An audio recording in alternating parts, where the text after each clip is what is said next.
welcome to another piano lesson with Warren. My name is Warren McPherson. Thank you for joining me here today. In today's lesson, I would like to talk to you guys about seventh chord voicings, particularly just the 4-note chord voicings without any addition of ninths or 11ths or 13ths, just 4-note 7-chord voicings. And the different ways how you can arrange those notes. So when you're playing a chord progression with sevenths, you can have smooth voice leading going. But before we get there, I just want to quickly announce to you that the tutorial that you guys have been waiting for, the paid tutorial over on my website, it is ready. It will be published in about 2 or 3 days. And that's the tutorial that covers all the passing chords.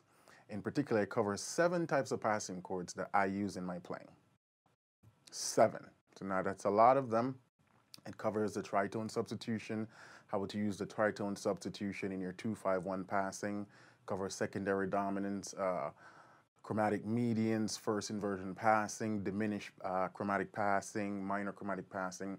I get into some really deep stuff there for the late intermediate and early advanced players. This is the ultimate guide to passing chords, and you're going to want to get a copy of that if you want to be able to do the things that I do in my playing. I went through all of that in details. So in about 2 or 3 days, that will be up on my website. If you're on my email list, you'll be notified via email when that is live. And also, I'll be releasing, or I should say, publishing my streaming site. And this is for the folks who have been asking me, is there a way to watch the tutorials online without having to download them? Because I know these are HD video and the files are large, anywhere from 5 to 10 gigs. And so people don't have that storage capacity, or just prefer not to go through the hassle of downloads. Now with this option, you'll be able to stream the tutorial on your mobile device, tablets, iPhone, iPads, and on the web also. You'll be able to stream from any device. So if you go somewhere, you can, the library, you can pull up your computer and pull up the site, log into your account, and view the tutorial. So it's going to be very easy and portable. All of that will be happening within the next 4 days or so. So stay tuned for that. All right? Now let's jump into some 7-chord voicings. Now, what are voicings? When we talk about voicings, what are we talking about? Well, in some way, it's an inversion of the chord, but more particularly when we talk about voicing, we're talking about how the notes are arranged within that chord. You know, for example, I can play my C major 7th like that. I can play it like this. I can play it like this.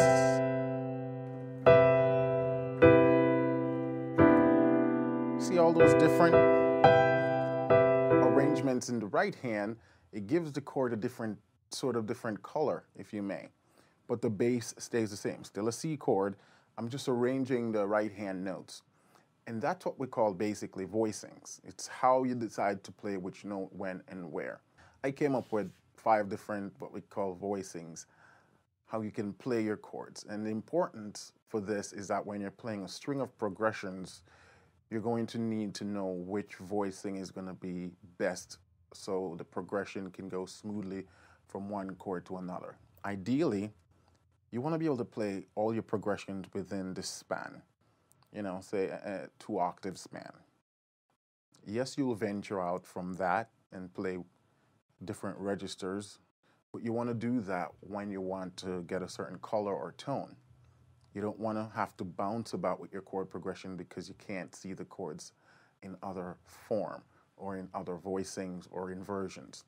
And so being able to practice these voicings that I'm about to show you, you'll be able to play through songs a lot smoother and more efficient. The first voicing is the root and 7 in the left, 3, and 5 on the right. This is a C major 7th chord, just simply broken down into 2 notes in the left, 2 on the right. See? D minor 7, E minor 7th, A minor 7th. And this is a cool, simple way to just voice chord. When you're just getting into voicing 7th chords, I would recommend just keeping the notes split like that. You still get a nice full sound, of course the chord's stretched out, and it's simple enough for you to see what's happening. So that's voicing number 1. Voicing number 2, you have the root in the left, you put the 3, the 7, the 3, and the 5 on the right. So it's very similar to this one. It's just now that we dump this note over into the right hand, the B. And the reason why you'd want to play this voicing, if you're doing a more active bass line,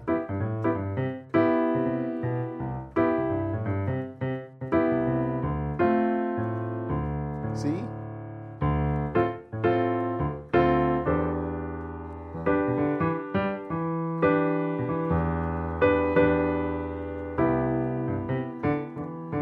That's me just making up a progression there on the spot, but the concept I wanted to show you is that the essence of the chord still continues. 7, 3, 5.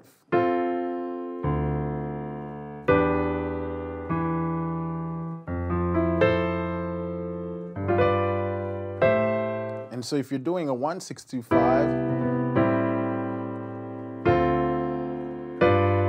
that's just using that that second inversion where the 7, the 3, and the 5, and the root.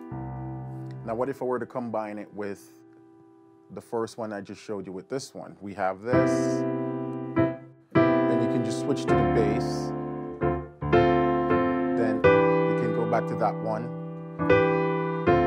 then back to that one. Let's take a look at a third one now. This one we have the root in the left, and then we have the 3, the 5, and the 7. So it's just moving the 7 to the top.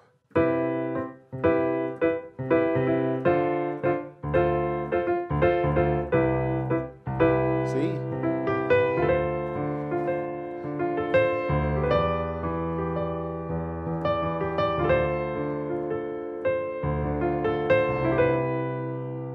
Three, 5, and 7. The fifth one now is where we have the root, the 5, the 7, and the 3.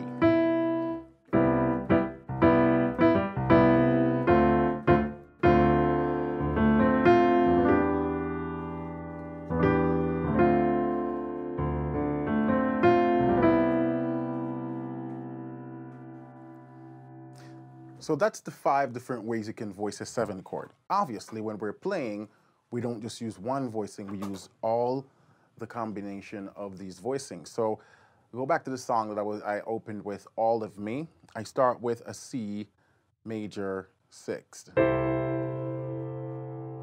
So I throw the 6 in there and I double up the root. If I didn't want to play the root, I could have just do that. Then I have the E7 next. See the 7 chord voicing I'm using? The 7, 3, 5. Now the A7. See the voicing I'm using here?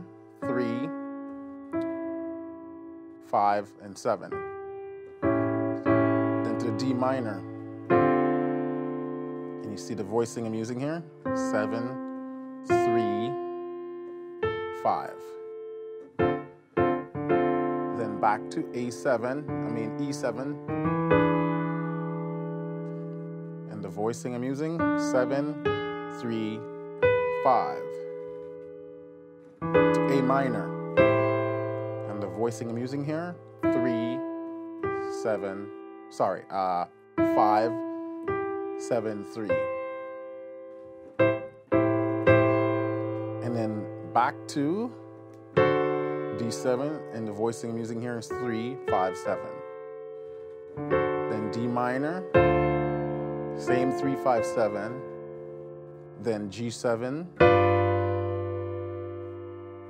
7, 3, 5. So you see how the different types of voicings are necessary for that smooth progression to happen. And so if I were to sing this song, all of me, why not take all of me? Can't you see I'm no good without you? See?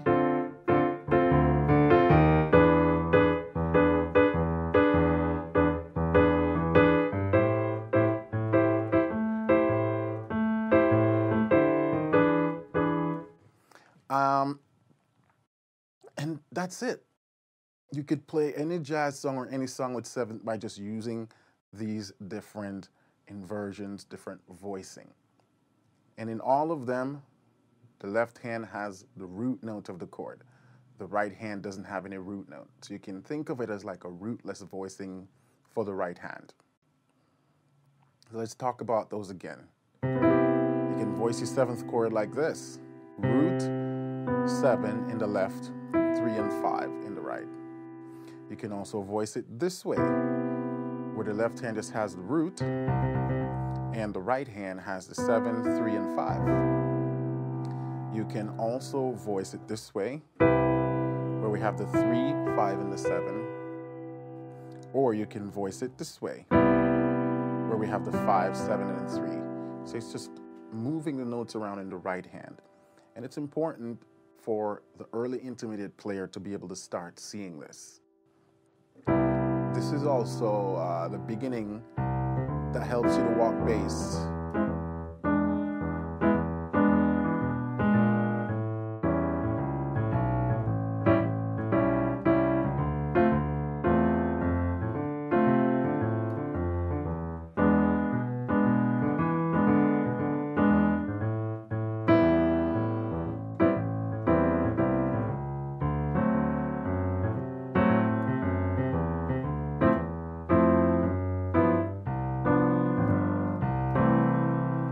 Because the right hand carries the rest of the notes of the chord and the left hand carries the root.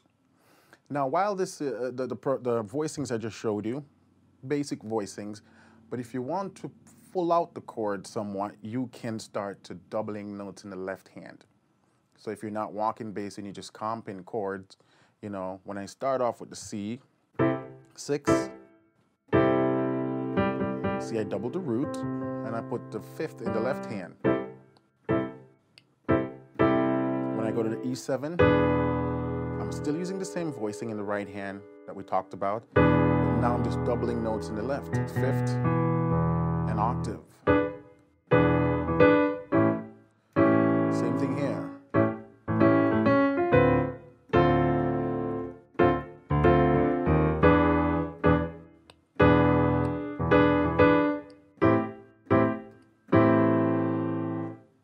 And that's it, guys. Today is a short tutorial. That's all I wanted to show you today is for 7th chord, because this is the foundation that we start to add ninths, we start to add 13ths, 11ths, sharp 9, flat 9, sharp 5, and so on. It's on these templates. At least this is how I play. And I'm teaching you to do the things that I can do. So if you're not familiar with being able to play your 7th chords, just 4-note chords, without adding anything else. If you want, you can double up notes, but I would say leave the doubling of the notes for step 2. You want to be able to see the 7th chord as is, without any doubling, and being able to play simple progressions using those. As always, if you've been watching my tutorials, you know that my favorite progressions to practice anything on is the 1, 6, 2, 5. So you can go.